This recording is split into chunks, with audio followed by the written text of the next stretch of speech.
Hashem says, and Zion said, the Lord has forsaken me, and the Lord has forgotten me. And Hashem responds to Zion, to Bnei Israel, the people of Israel, shall a woman forget her child? I will not forget you.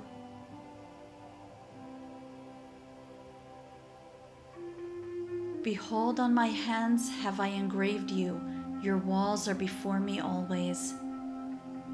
I see you as though you are engraved on my hands, to see you and always remember you.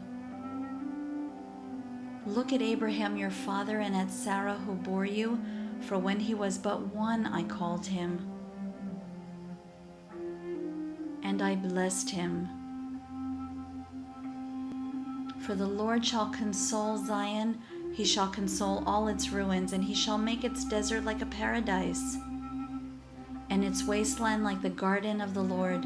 Joy and happiness shall be found therein, thanksgiving and a voice of song.